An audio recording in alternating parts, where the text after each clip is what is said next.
Have you ever wondered why, in the face of absolute disaster, so many people stay until it's too late? History shows a chilling pattern. We don't usually die because of the threat outside. We die because we can't let go of what's inside. When Jesus spoke about the end of the age, his most urgent command wasn't about prayer, it was about the speed of your exit. He revealed a survival strategy that defies human logic. It's not just about where you run, but what you're willing to leave behind. Today, we're decoding the hidden architecture of survival and why your comfort is your greatest trap. We often think of the Great Tribulation as a series of chaotic natural disasters, fire falling from the sky or the earth splitting open. But there is a much more calculated, much more silent danger that Jesus warned us about. It isn't just a catastrophe of nature, it is a total collapse of the systems we trust for our daily survival. To understand why Jesus gave such a frantic command to run, you have to realize that the very cities we built for our protection are designed to become the ultimate traps. Think about the modern city. We call it a marvel of engineering, but in reality, it is a web of total dependency. Every drop of water you drink, every calorie you consume, and every watt of power that lights your home is delivered through a centralized network. You don't own these lifelines. You are merely a subscriber to them, and in the tribulation, the price of that subscription changes forever. Jesus said in Matthew 24:17, "Let him which is on the housetop not come down to take anything out of his house." This isn't just a poetic way of saying hurry up. It is a tactical directive for a moment when the window of escape is closing in seconds. Why would coming down to grab a coat or a bag be a fatal mistake? Because in a centralized system, the moment the switch is flipped, your house is no longer a shelter, it is a cage. Have you ever considered how quickly a city turns against its inhabitants when the support structures fail? We see it in small scales during blackouts or riots, but what Jesus is describing is a deliberate, systemic shutdown of human freedom. The city operates on a grid, not just an electrical grid, but a digital and social one. And this grid is built on a single point of failure: your identity. This is where the prophecy of Revelation 13 becomes terrifyingly practical. It tells us that no man might buy or sell, save he that had the mark. Most people look at this as a future religious ritual, but look closer at the mechanics. This is the ultimate system error. By tying your ability to access food, water, and medicine to a specific marker ID, the system gains the power to delete your existence from the economy in a heartbeat. If you are in a city when this happens, you are standing in a place where you cannot survive without the system's permission. You cannot grow your own food on a balcony. You cannot find a spring under a skyscraper. You are entirely reliant on a supply chain that now requires your soul as the price of admission. Jesus knew that the longer you linger in these centers of convenience, the more likely you are to be ensnared by the sunk cost of your life. You look at your belongings, your property, and your comfort, and you hesitate. But that hesitation is exactly what the system counts on. Every second you spend trying to secure your physical goods is a second the digital net is tightening around you. When the abomination of desolation stands in the holy place, it is the signal that the contract between the system and the people has been broken. The Antichrist isn't just a political leader. He is the architect of a new suffocating reality. He stops the sacrifices, breaks the covenants, and begins the countdown. Exactly 160 days. In that moment, the city ceases to be a place of commerce and becomes a managed enclosure. Jesus tells his followers to flee to the mountains because he understands a fundamental truth about power. It is most effective in high-density areas. The more people are packed together, the easier they are to monitor, to ration, and to coerce. By commanding us to run immediately without looking back, he is telling us to break our digital tethers before they become permanent chains. You see, the Great Tribulation isn't just about God's wrath on the world. It is about the world's system attempting to crush the faithful by weaponizing their own needs against them. The city is a masterpiece of convenience that masks a terrifying vulnerability. It is a house of cards waiting for the wind to blow. So when you read those words, neither let him which is in the field return back to take his clothes, Realize that Jesus is calling for a total psychological break from the world's support. He is inviting you to trust in a different kind of provision, one that doesn't come through a pipe or a wire controlled by a man. He is showing you that the only way to be truly safe is to be outside the reach of the grid. But where do you go when the grocery stores are locked and the sensors are watching every street corner? The answer lies in the places the system cannot reach, the places that look like death to the world, but are actually the only zones of life. And as we look at the second safe zone, you will see that God didn't just tell us to run. He prepared a destination that no human technology can breach. If the city is a masterpiece of centralized control, then the mountains are the ultimate tactical gray zone. When Jesus said in Matthew 24:16, "Then let them which be in Judea flee into the mountains," he wasn't just offering a general suggestion for a hiding place. He was providing a specific technical counter-strategy against a global surveillance empire. To understand why this is the first safe zone, you have to look past the scenery and examine the physics of the earth itself. Most people assume the mountains are safe simply because they are remote and difficult to climb. But there is a hidden variable here that changes everything. In the world of modern warfare and digital tracking, the mountains represent a massive disruption to the very signals that the beast uses to maintain his dominion. It isn't just about the height of the peaks, it's about the mineral composition of the ground beneath your feet. Consider the geology of the regions surrounding Jerusalem in the broader Judean wilderness. We are talking about massive deposits of limestone, basalt, and iron ore. In the field of signal physics, these minerals act as natural inhibitors. When you are deep within a limestone canyon or inside a cave carved into mineral-rich rock, you are effectively entering a natural Faraday cage. Do you see what this means? A Faraday cage is a structure that blocks electromagnetic fields. In a world where the Antichrist power is built on a total digital grid, satellites, thermal drones, and constant biometric tracking, the mountains provide a physical shield that scrambles those signals. If you are tucked away in a deep ravine or under a layer of rock rich in iron ore, the beast's all-seeing eye suddenly goes blind. Jesus names a safe zone explicitly because he knows that high-tech dominance is fragile. It requires a clean, unobstructed line of sight. Satellites orbiting the Earth and drones patrolling the skies thrive in the flat, open geometry of a city. But the jagged, irregular topography of a mountain range creates thousands of blind spots. These are areas where radar cannot penetrate and where thermal imaging becomes distorted by the natural heat and shadows of the rock. But there is a deeper tactical reason why Jesus commands this flight. Mountains provide a natural defense that forces an aggressor to abandon his technological advantage. You cannot easily drive an armored vehicle up a rocky cliff. You cannot effectively deploy a massive surveillance grid in a terrain that is constantly shifting and blocking your transmission. In the mountains, the beast is forced to fight on a human level, and in that arena, the terrain itself fights on the side of the fugitive. Look at the precedent in Scripture. David didn't just hide in the mountains of En-Gedi because he liked the view. He fled there because the caves and crags of the Judean wilderness provided a level of protection that King Saul's superior army couldn't overcome. Saul had the crown, the army, and the resources, but David had the geography. In the tribulation, the remnant will have the same advantage. But here is the chilling part that most people overlook.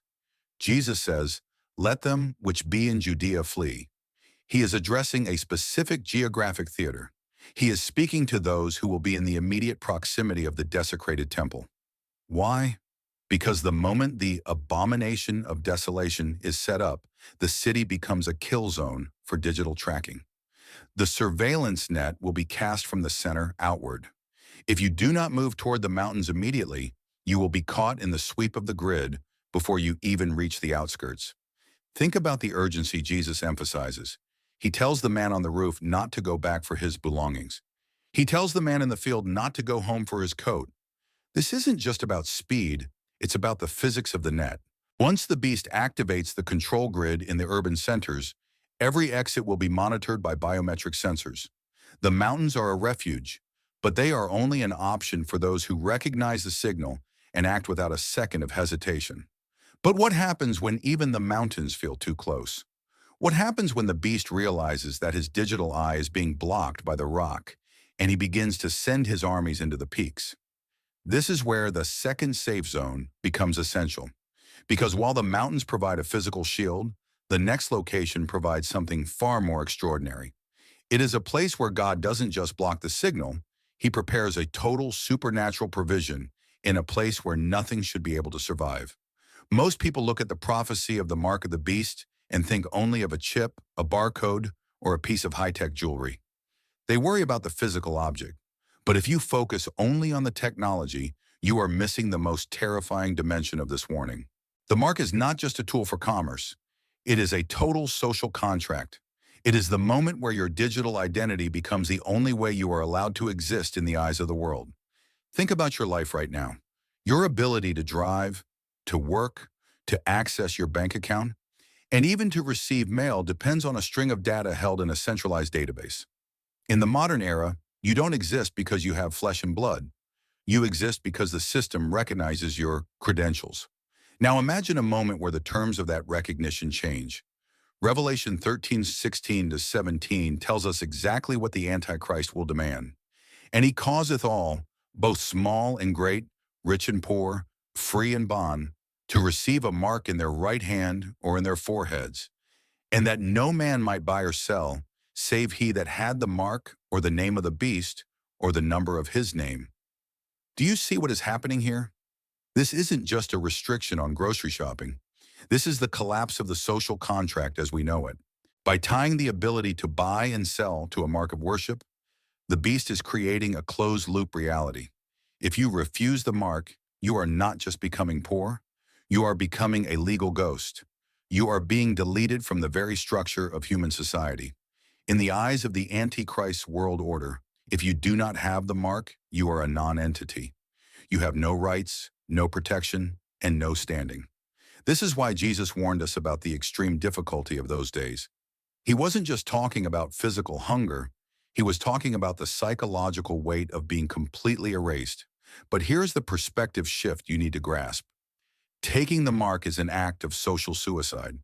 You might think you are taking it to save your life, to keep your home, or to feed your children. But in reality, you are trading your eternal soul for a temporary, digital permission to exist in a collapsing system. You are trading your identity as a child of God for a serial number in the beast's ledger. Let me show you why the stakes are so high. Revelation 14:9-11 gives us the most sobering warning in all of Scripture.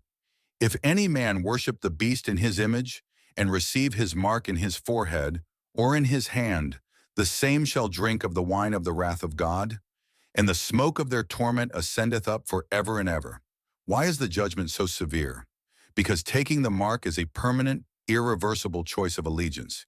It is the moment you decide that the real world, the one controlled by the beast, is more important than the eternal kingdom. It is a declaration that you trust the system to provide for you more than you trust the Creator. This is the ultimate test of sunk cost. You have spent your whole life building your reputation, your career, and your comfort. The system knows this. It uses your desire to remain relevant and recognized against you. It whispers that you can't survive as a ghost. It tells you that without the system, you are nothing. But Jesus tells us the opposite. He tells us that to lose our life in this system is the only way to truly find it. When the mark becomes mandatory, the only safe zone for your soul is to accept the status of a non-entity in the eyes of men. It is better to be a ghost in the Antichrist world than to be a resident of the lake of fire. Do you see the trap now? The city, the grid, and the digital ID are all designed to make the transition into the beast system feel logical. It will feel like just another software update or a necessary step for public safety, but it is a trap for your very being. It is an attempt to lock your soul into a digital prison where the key is worship. This is why we must understand the price of admission. The system offers you a seat at the table, but it demands your name be written in its book, not the Lamb's book of life. You are being asked to choose between a network reality where you are a slave to the grid and a sovereign reality where you are a free child of God, even if that means fleeing into the mountains with nothing but the clothes on your back. But if you choose to flee, if you choose to become a ghost to the world, what actually happens to you? How do you survive when the grocery stores are closed to you and your bank account is frozen? This is where we must move beyond the physical and the social and look at the extraordinary provision God has prepared in the most unlikely of places. Because when the world erases you, heaven begins to sustain you in ways that defy every law of economics. When we hear the word wilderness, our minds immediately drift to the red sands of Jordan or the ancient stone canyons of Petra. We think of a specific pin on a map, a historical site we can visit on a tour. But if you are waiting for a plane ticket to the Middle East to survive the Great Tribulation, you have already misunderstood the nature of the refuge. The wilderness is not just a place, it is a strategic ecological reality.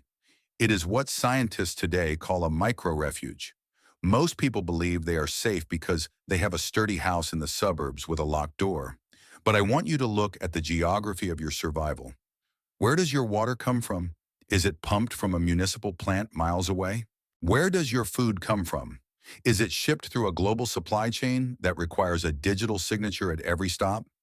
If the answer is yes, then you are not in a shelter, you are in a terminal. You are part of a system that can be switched off with a single line of code. This is why we must shift our perspective. A micro-refuge is a pocket of the earth where the environment allows a species to survive a mass extinction event while everything around it perishes. In the context of the tribulation, a prepared place is any region where the Antichrist's infrastructure cannot reach because the terrain itself rejects it. Jesus told those in Judea to flee to the mountains, but the principle he established is global. He was pointing us toward non-systemic survival. Look at Revelation 12:6. It says, "And the woman fled into the wilderness, where she hath a place prepared of God." Note the specific wording, prepared of God. This isn't a human construction.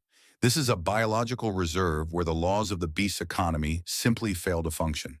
Whether you are in the Appalachian Mountains, the outback of Western Australia, or the dense forests of the Pacific Northwest, the indicators of a divine micro-refuge are always the same. First, consider the independent water source. In a city, water is a weapon of coercion. If you don't have the mark, your tap goes dry. But in a micro-refuge, the water comes directly from the earth, unfiltered by man, unmonitored by sensors. It is a living water that God has provided since the foundations of the world. If you can find a place where the water flows independently of a power grid, you have found the first marker of a safe zone. Second, look for natural medicine. We have become so dependent on the pharmaceutical grid that we've forgotten the original apothecary. The leaves of the trees mentioned in Scripture aren't just poetic imagery. They are the biological provision of a creator who knew a day would come when you would be barred from the pharmacy. A true wilderness refuge is a place where the earth itself provides the healing you need, far from the reach of a centralized medical ID. Third, and perhaps most importantly, a micro-refuge must have limited visibility. We live in an age of total surveillance. Satellites and drones patrol the open skies. But have you noticed that nature has its own encryption? Deep forest canopies, jagged rock overhangs, and shifting weather patterns create signal shadows. These are areas where high-altitude thermal imaging becomes distorted and where AI-driven tracking loses the trail.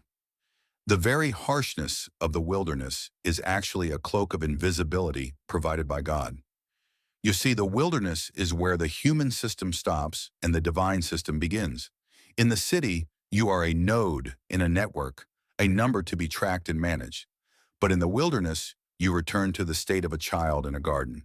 The world will call this insanity. They will say you are trading a comfortable modern life for a wasteland. But do you see the irony? The comfortable life now requires a mark of eternal damnation. The wasteland offers supernatural freedom. This is the ecological adaptation that Jesus was calling us to. He wasn't just giving us a history lesson about Judea. He was teaching us how to recognize a safe zone anywhere on the planet. A safe zone is any place where you are no longer dependent on the beast for your next breath. It is a place where you trade the convenience of the grid for the provision of the Creator. Think about the Exodus. God didn't take Israel to a five-star hotel. He took them to a desert. Why? Because in the desert, there was no Pharaoh. There were no Egyptian tax collectors, There was no one to tell them when to work or what to eat. There was only God and his people. The desert looked like death to the Egyptians, but it was the only place where Israel could truly live. We must stop searching for a specific city on a map and start looking for the micro-refuges in our own backyard. We must ask ourselves, if the grid went dark tomorrow, could I still find the hand of God in the soil? If the answer is no, then you are still a prisoner of your own comfort. The wilderness is calling, not to destroy you, but to refine you. But why does this refinement take so long? Why does Scripture speak of 1,260 days, 3.5 years, of hiding in these waste places? Most people see this as a period of punishment or mere waiting. But as we examine the third and final safe zone, you will realize that this time in the wilderness is actually a lo luyen tumtuk, a furnace of the soul designed to burn away every last trace of our dependency on the world. We often obsess over the number 1,260. We calculate the months, we mark the days on our calendars, and we treat it like a prison sentence we have to endure until the clock runs out. But have you ever stopped to ask why the duration is so specific? Why does God require his people to remain in the wilderness for exactly 3.5 years? If God can protect us for a day, he can end the tribulation in a second. So why the delay? The answer isn't found in a simple timeline.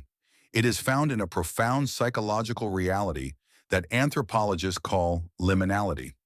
To understand the 1,260 days, you have to stop looking at the wilderness as a place of hiding and start seeing it as a liminal space, a threshold where the old world dies so that a new one can be born.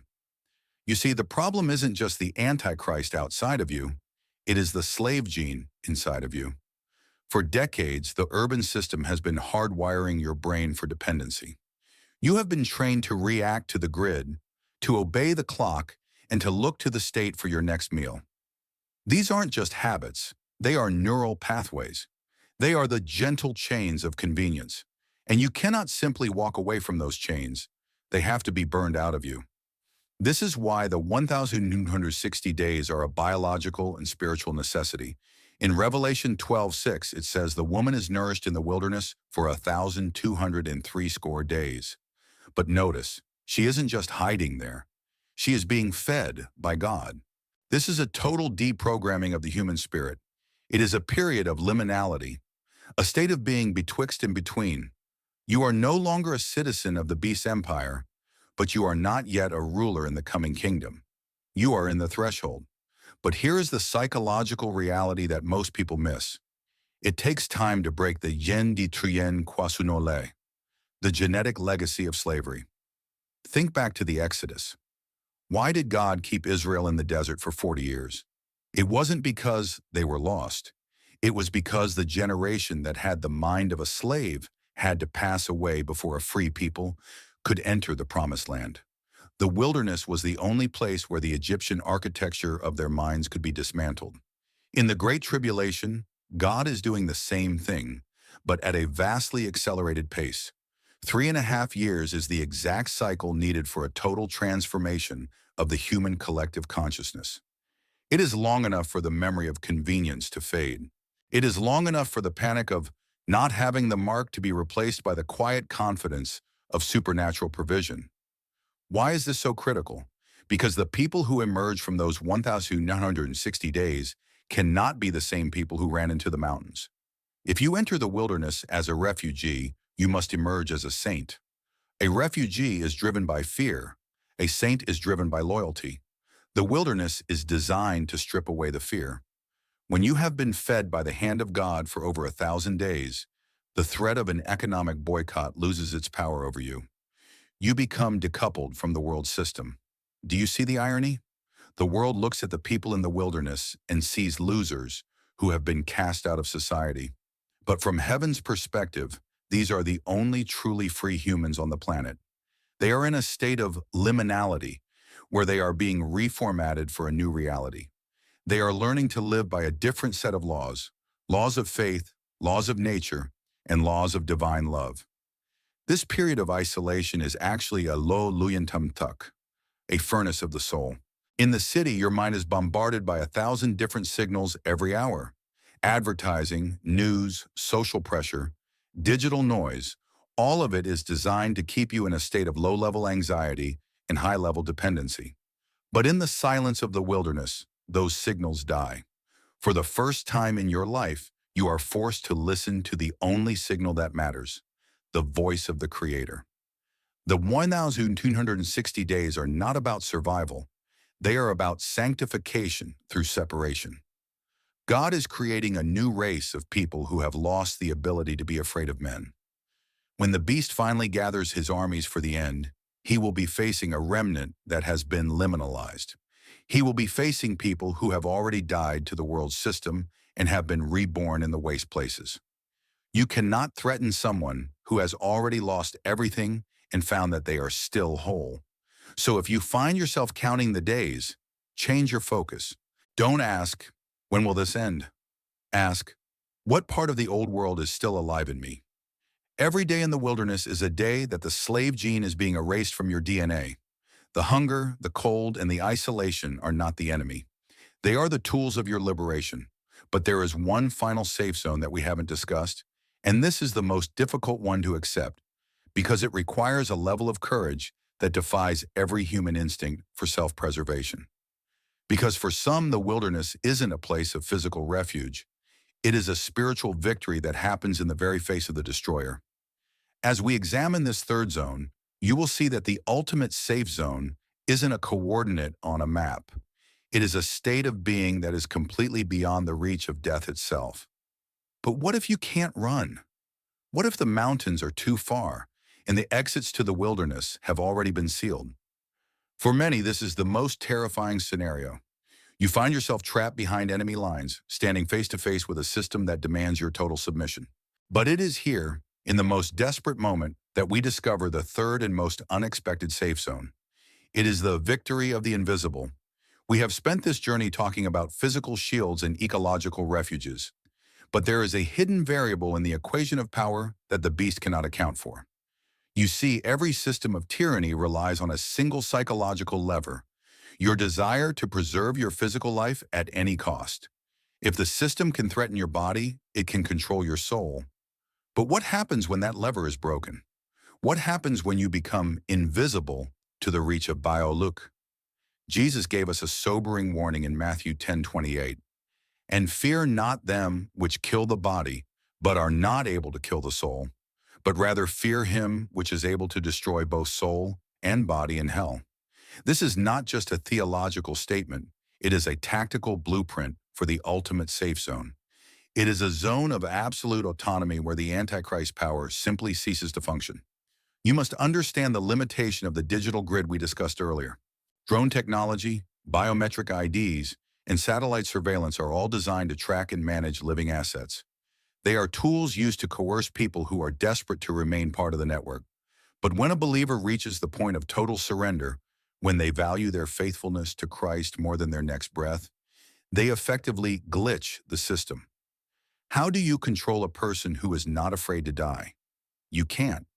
How do you threaten someone who sees the end of their physical life as the beginning of their eternal reign? You have no leverage. This is the paradox of the third safe zone. The moment you are willing to lose your life for the sake of the gospel, you become untraceable to the beast's influence. You move into a spiritual reality that is completely off the grid. In Revelation 15:2, John sees a vision that clarifies this mystery. And I saw, as it were, a sea of glass mingled with fire, and them that had gotten the victory over the beast, and over his image, and over his mark, and over the number of his name, stand on the sea of glass, having the harps of God. Notice carefully who is standing there. These are not the survivors who hid in the mountains. These are the ones who were martyred. And yet look at how the scripture describes them. It doesn't say they were defeated. It says they had gotten the victory over the beast. Do you see the intellectual shift here? From the world's perspective, these people lost. They were caught, they were sentenced, and they were executed. But from heaven's perspective, they are the winners. They are the ones who stared into the eyes of the ultimate tyrant and refused to blink. By accepting death, they bypassed every surveillance sensor and every economic trap. They became the invisibles that the world could no longer touch. This is the ultimate safe zone because it is the only one that is truly indestructible. A mountain can be bombed, A wilderness refuge can be searched, but a soul that has been surrendered to the King of Kings is beyond the reach of any technology. When you refuse the mark, even at the cost of your life, you are affirming your absolute autonomy. You are declaring that your identity belongs to a kingdom that no ID number can track. Why would God allow this to be a safe zone? Because in the economy of the kingdom, faithfulness is more valuable than survival. Revelation 12:11 gives us the three-part weapon used to defeat the dragon, and they overcame him by the blood of the Lamb and by the word of their testimony, and they loved not their lives unto the death. Pay close attention to that last part. They loved not their lives unto the death. This is the hidden variable. This is the off switch for the beast's power. The Antichrist can build a world of total surveillance, but he cannot build a prison for a spirit that is ready to go home. He can take your bread, he can take your house, and he can take your heartbeat, but he cannot take your victory. Think about the psychological impact this has on a regime of terror. Tyrants thrive on the fear of their subjects, but when they encounter a remnant of people who meet their threats with joy and anticipate their end as an honor, the system begins to shatter from within. Violence is only effective if it can produce fear. When it fails to produce fear, it becomes a sign of the tyrant's weakness, not his strength. So if you find yourself in a place where there is no physical escape, do not think that God has abandoned you. You are being invited into the most secure zone of all. You are being given the opportunity to demonstrate a power that is greater than anything the digital grid can produce. You are becoming a witness whose testimony will echo for eternity. The third safe zone is the place where the digital ID is replaced by the seal of God. It is a place where you no longer exist as a number in a database, but as a name written in the Lamb's Book of Life. It is a safety that is not defined by the absence of danger, but by the presence of a peace that surpasses all understanding. But as we look at the total picture of these three zones, the mountains, the wilderness, and the faithful endurance, one question remains. Why would a loving God put his people through such a choice? Why is this elaborate escape route necessary at all? To understand the answer, we must look at the final destination of this entire journey. Because the story doesn't end in a cave or on a sea of glass. It ends with a return that will dismantle every system of man and establish a kingdom that will never be shaken. We have spent this journey examining the physics of the mountains, the ecology of the wilderness, and the paradox of the invisible soul. But as we reach the end, you must realize one thing. These warnings from Jesus were never intended to be a message of terror. They are not the threats of a tyrant. They are the strategic blueprints of a rescuer. Do not mistake the urgency of these instructions for a lack of peace. When Jesus tells you to run, when he tells you to abandon your clothes and your comfort, he is doing so because he sees the net that the world is casting over your soul. He isn't trying to scare you into submission. He is trying to guide you into a freedom that the city can no longer provide. Have you ever wondered why the creator of the universe would take such care to describe an escape route? It is because faith in its purest form is a tactical response to a perfect love. This is the tactics of love. God knows that a day is coming when the grid will become a cage, and he has prepared a way for his children to exist outside of it. This brings us to the ultimate purpose of the wilderness. Why 160 days? Why the isolation? Because the world that emerges on the other side of the Great Tribulation cannot be built by people who are still addicted to the beast's convenience. It must be governed by those who have been refined in the fire of dependency on God alone. Think about the promise of Revelation 24.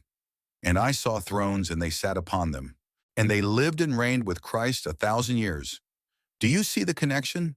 Those who were willing to become invisibles to the system, those who chose the mountains and the hung mak over the mark, are the ones being prepared for the highest positions in the coming kingdom. The wilderness is not just a place of survival, it is a training ground for royalty. It is where you learn that you don't need a digital ID to be recognized by the King of Kings. It is where you find that you don't need a centralized economy to be fed by the bread of life. By the time the 1,260 days are over, the slave gene will be gone, replaced by the heart of a ruler. But do not forget how this story ends. The Antichrist may build his all-seeing eye, he may deploy his drones, and he may enforce his contracts, but his time is defined and his end is certain. Revelation 19 describes a return that no technology can resist. And I saw heaven open, and behold a white horse, and he that sat upon him was called Faithful and True. When Jesus returns, he will not just destroy the armies of the world, he will dismantle every false grid and every digital chain. He will koi fux the natural order of the earth, turning the Huang Mak into a garden and the mountains into a monument of his victory. The system that demanded your worship will vanish like smoke, and only what was built on faith will remain. This is the final hope. The wilderness is temporary, but the reign is eternal. The suffering is brief, but the glory is forever. You are being called to choose your allegiance today. Will you cling to a convenience that leads to a cage, or will you embrace a harshness that leads to a throne? Jesus gave us these warnings because he loves us too much to let us be caught in the net. He has already prepared the mountain, he has already nourished the Huang Mak, and he has already secured the victory. The only question is, will you answer the call when the window of escape opens? Will you have the courage to trust the tactics of love? Trust him, for he is faithful and he is true. The king is coming, and he is bringing his reward with him. Amen.